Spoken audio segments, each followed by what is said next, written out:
Koma Part 3. Sadar. Ini sudah berganti hari untuk kesekian. Aku masih setia di rumah sakit. Bahkan kantin sudah seperti rumahku sendiri. Sarapan, makan siang, makan malam, menu makanku semua dari sana. Kecuali jika ibunya Arkan mengirimkan makanan. Itu menjadi hari di mana aku absen ke sana. Aku sampai hafal menu yang mereka jual. Kali ini pun sama. Aku sarapan di kantin. Bukan sarapan nasi goreng telur menu andalan mereka. Hanya secangkir teh sambil menunggu petugas kantin membungkuskan singkong keju pesananku. Dibungkus seperti biasa, Mbak. Tanya petugas kantin yang kukenal dengan nama panggilan Bejo itu. Aku sempat tertawa. Bukan karena dia menanyakan pesanan yang dibungkus seperti biasa. Tapi tentang nama asli si Bejo itu yang ternyata adalah Bagas. Bukan tanpa alasan dia lebih nyaman dipanggil Bejo. Bejo di Jawa artinya beruntung. Dan ya, memang benar, sebuah keberuntungan yang menyertai hidupnya. Dia anak rantau yang setauku hidup sebagai pemulung pada awalnya. Dan sekarang berhasil menjalankan bisnis waralaba di kantin rumah sakit.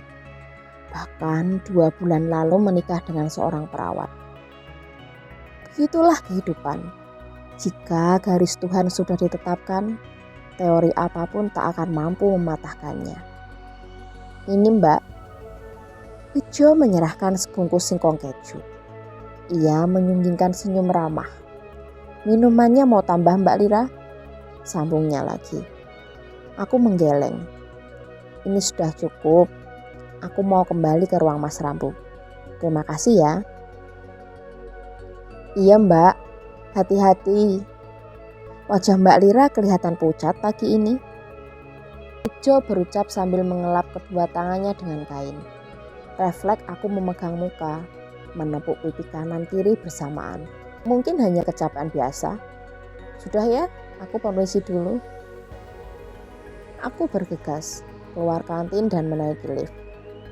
Orang mungkin akan berlama-lama menikmati sarapan atau minuman hangat di pagi hari. Hanya saja, di rumah sakit tak berlaku hal demikian. Yang terjadi malah sebaliknya. Atau mungkin tak ada kata sarapan. Yang ada hanya makan ketika perut merasa lapar. Aku mendeskripsikan diri demikian. Bahkan perasaan cemas selalu bergelayut ketika keluar dari ruang Mas Rabu. Bagaimana jika dia sewaktu-waktu sadar dan aku tidak ada di sisinya? Atau bagaimana jika sewaktu-waktu satu-satunya detak itu tak terdengar lagi? Bukan berpikir jauh, tapi terkadang kekhawatiran itu melanglang tanpa bisa dikendalikan. Bagaimanapun Mas Rambu adalah satu-satunya orang dekat yang aku punya.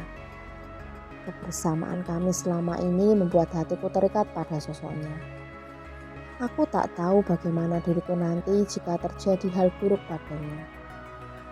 Tuhan, aku tahu ini pikiran buruk. Sebagai manusia tugasku hanya perlu menjalani. Bukan untuk berpikir hal yang belum tentu terjadi. Tapi inilah pikiran yang kadang hadir tanpa aba-aba saat melihat keadaan Mas Rambu yang demikian. Wajah Mas Rambu kelihatan berseri pagi ini. Meskipun selang oksigen masih menghias di sana. Perlahan kuseka wajahnya. Garis ketegasan masih tercetak pada rahang kokoh itu. Bulu-bulu halus mulai tumbuh. Ia tetap menawan meski matanya terpejam penuh. Sebulan lebih dalam ruangan ini membuatmu tampak putih. Aku membisikkan serangkaian kalimat itu lebih dekat. Dalam perjalanan dari kantin tadi, aku sempat berandai jika Mas Rambu tiba-tiba membuka mata dan memanggil namaku. Jujur saja, terlepas apa yang terjadi di antara kami, aku rindu tawanya. Aku merindukan sapaannya. Aku merindukan kata cintanya.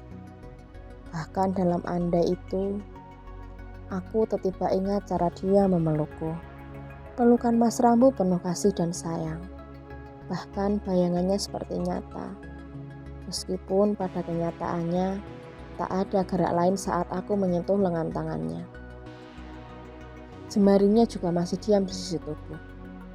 Meski jarum infus berkali-kali meninggalkan lingkar biru pada punggung tangan.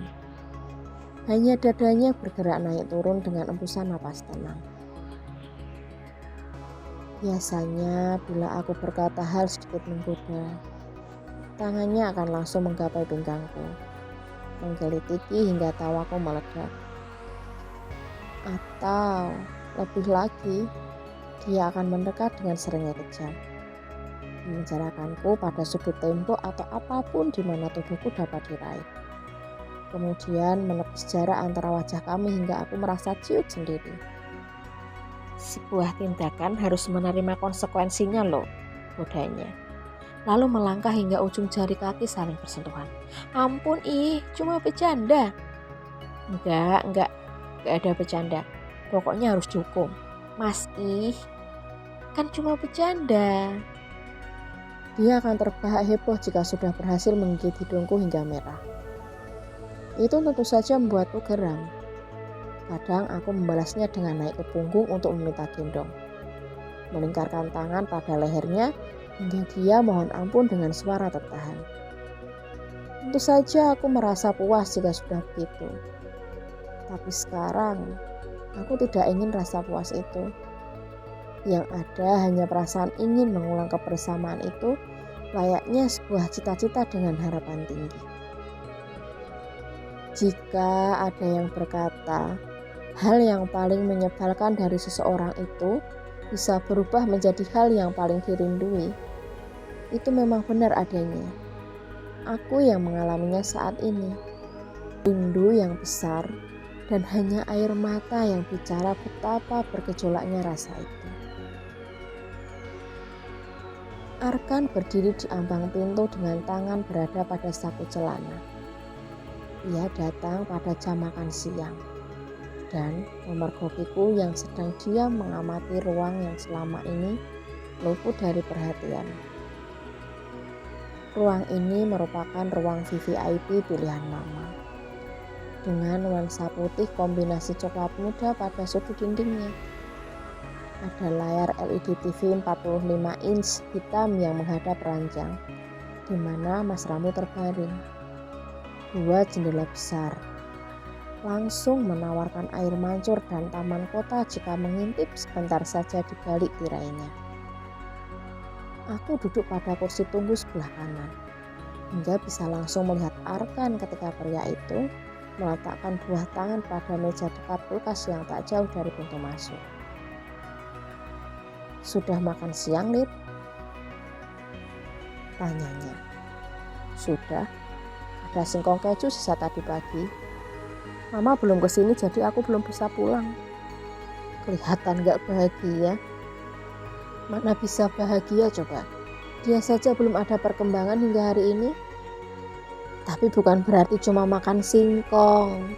Rambu kan kaya. Nanti nih ya, aku traktir deh. Dasar. Lagian traktir juga dalam rangka apa? Ulang tahun. Arkan tersenyum, lalu mengangguk antusias. Seperti yang sudah-sudah, bahkan menjadi kebiasaan sejak dulu. Dia akan berdalih ulang tahun jika ingin mentraktirku. Setahun kamu lahir berapa kali emang Ar? Gak ada alasan lain apa? Setiap hari itu aku memang terlahir kembali untuk membuatmu bahagia. Lelaki itu terbahak, bahkan tak mengindahkan tulisan peringatan untuk menjaga ketenangan. Ya Rambu, cepat bangun. Kalau enggak, akan aku ambil istrimu. Dia manis meskipun statusnya berubah menjadi janda. Arkan, kenapa sih ngomongnya kayak gitu? Bercandanya jangan kelewatan. Aku menatap wajah Arkan dengan seksama. Dia aneh. Maksudnya, Arkan itu orangnya cuek. Tak banyak bicara, walaupun kemungkinan untuk sesekali menimpali candaan pada orang yang sudah dikenal memang ada. Tapi tidak seberani itu, meskipun bercanda. Aku malah ingin menangis karenanya. Di bangku kuliah kami satu jurusan. Sering mengerjakan tugas bersama dan itu membuat kita akrab. Orang bilang aku beruntung bisa dekat dengan Arkan.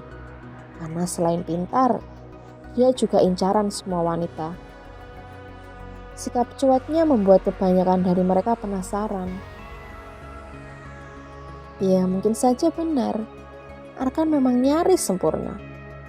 Kami bisa tertawa bersama, dan lagi orang menganggap aku beruntung karena bisa membuat seorang Arkan tertawa.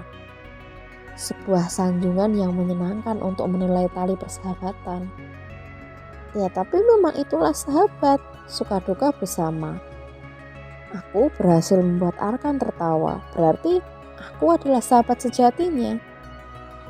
Tapi beda persepsi orang. Disinilah mereka bilang aku bodoh, hanya sebatas menganggap Arkan sebagai sahabat. Meskipun terang-terangan dia pernah melamarku. Andai mereka tahu, kebahagiaan itu bukan hanya perkara yang nampak di mata telanjang.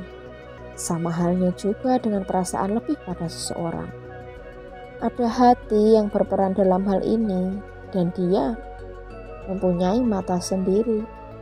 Maaf, aku hanya bercanda seperti itu karena menyaksikan kamu terlalu banyak diam. Dari kemarin perasaan banyak diamnya. Arkan duduk di sofa panjang. Dia melonggarkan dasi kemudian melepas satu kancing teratas ke mejanya. Hari ini juga pucat. Kenapa? Sakit? Aku menggeleng. 2 orang hari ini yang mengatakan aku pucat. Sungguh rasanya aku baik-baik saja. Hanya nafsu makan yang tidak ada akhir-akhir ini. Dan itu berefek lemas di badan. Makan ya, kantin. Aku langsung kemari, jadi tidak sempat bawa nasi dari rumah. Mungkin ibu yang akan kemari malam nanti. Jangan repot-repot, Ar. Aku tidak lapar, sungguh. Arkan mengembuskan napas kasar. Ia beranjak dan tanpa aba-aba menarik tanganku. Kalau sudah seperti ini, seorang Arkan tidak bisa ditolak. Ia tuh lebih mirip seorang bapak daripada sahabat yang hanya terpaut 2 tahun di atasku.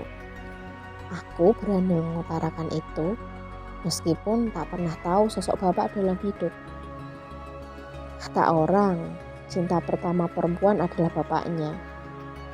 Entahlah. Sekali lagi kutegaskan, aku tidak mempunyai bapak. Lelaki pertama yang dekat denganku adalah Arkan.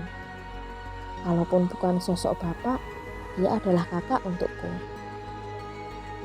Jangan terburu-buru, Ar. Aku ninggalin Mas Ramu sendiri. Kita ke ruang perawat dulu ya. Dan mereka bisa menggantikan menjaganya sebentar. Cuma setengah jam, Lira. Para perawat juga sedang makan siang. Ruang perawat dulu, Ar. Ya, atau tidak sama sekali. Oke, ruang perawat dan kamu harus ikut aku makan tanpa menerima protes. Aku tersenyum dan Arkan melenggang mendahuliku tanpa kata. Dasar.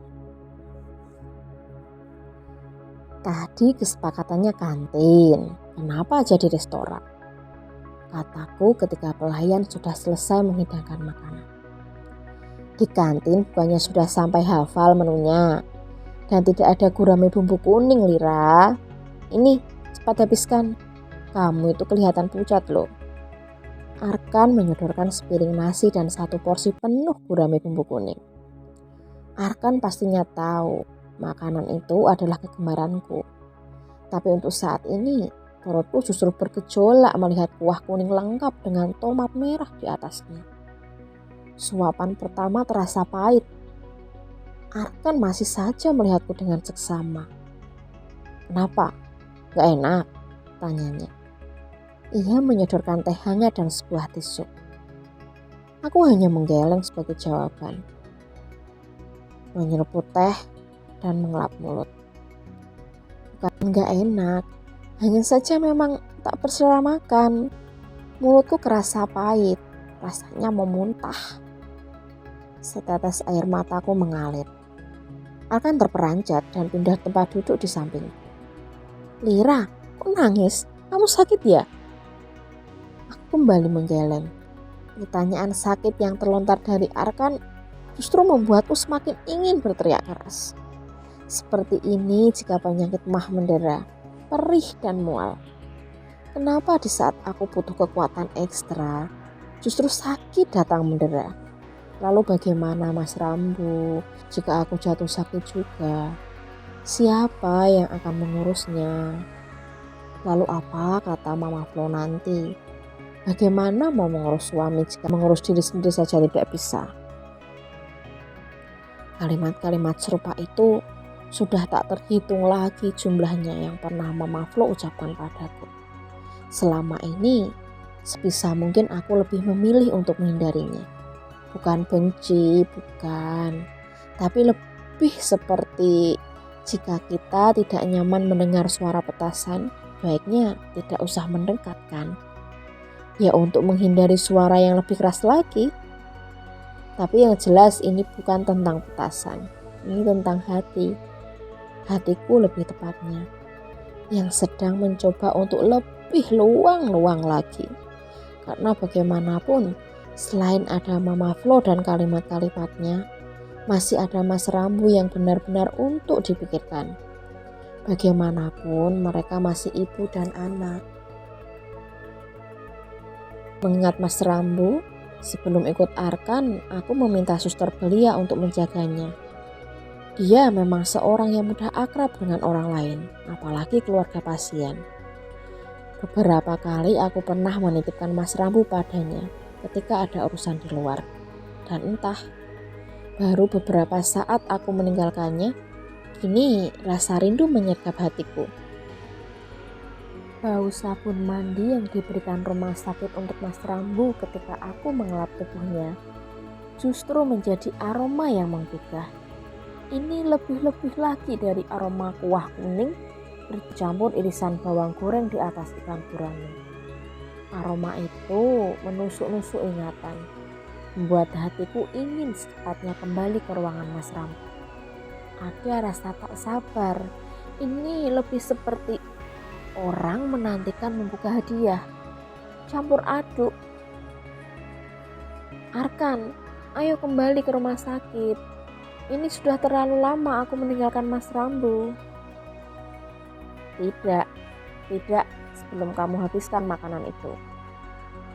Cobalah nasinya, beberapa suap kalau memang kuah kuning membuat perutmu tidak nyaman.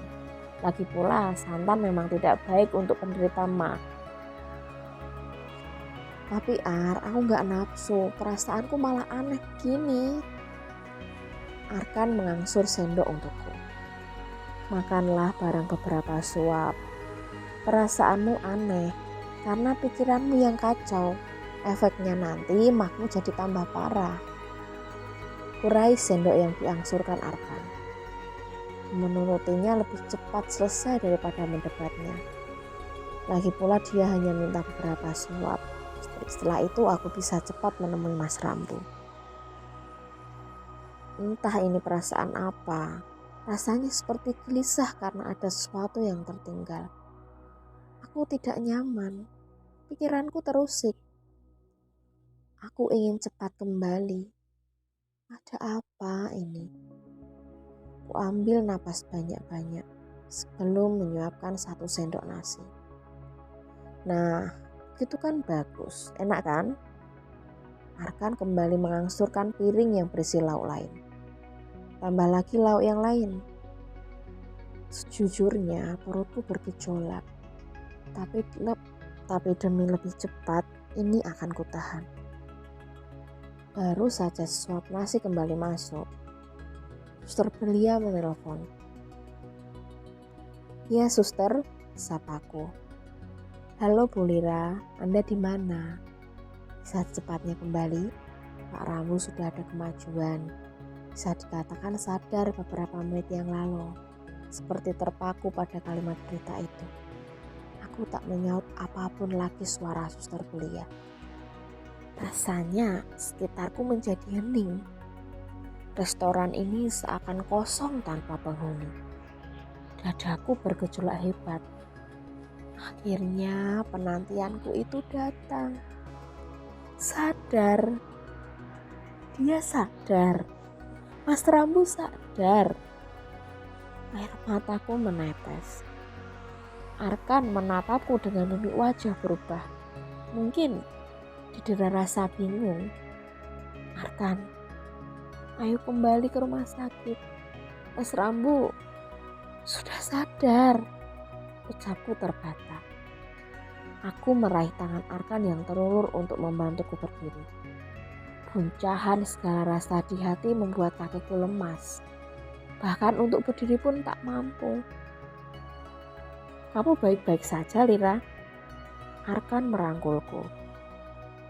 Kurasakan cengkeraman jemarinya di lengan tanganku. Aku masih berusaha berkuat tenaga berpegang pada jemari Arkan yang menaut jemariku. Entahlah, berita itu juga membuat kakiku gemetar sekarang. Aku baik. Tentu saja baik, Arkan. Aku baik. Aku ingin segera bertemu Mas Rambu. Ku genggam erat tangan Arkan saat mencoba kembali berdiri. Lira! Ku dengar seruan Arkan lebih keras saat aku mencoba melangkah. Hanya satu seruan itu, karena selanjutnya hanya dengung yang ku dengar. Semuanya menjadi gelap. Tak lama, suara bisik-bisik terdengar samar. Seperti suara jauh yang berasal dari dimensi berbeda. Jauh, makin lama makin pelan, pelan-pelan, lalu kemudian menghilang. Semua berakhir sunyi dan pekat, dan aku tak ingat apapun lagi. Bersambung ke part selanjutnya, jangan lupa LKS ya, like, komen, dan share.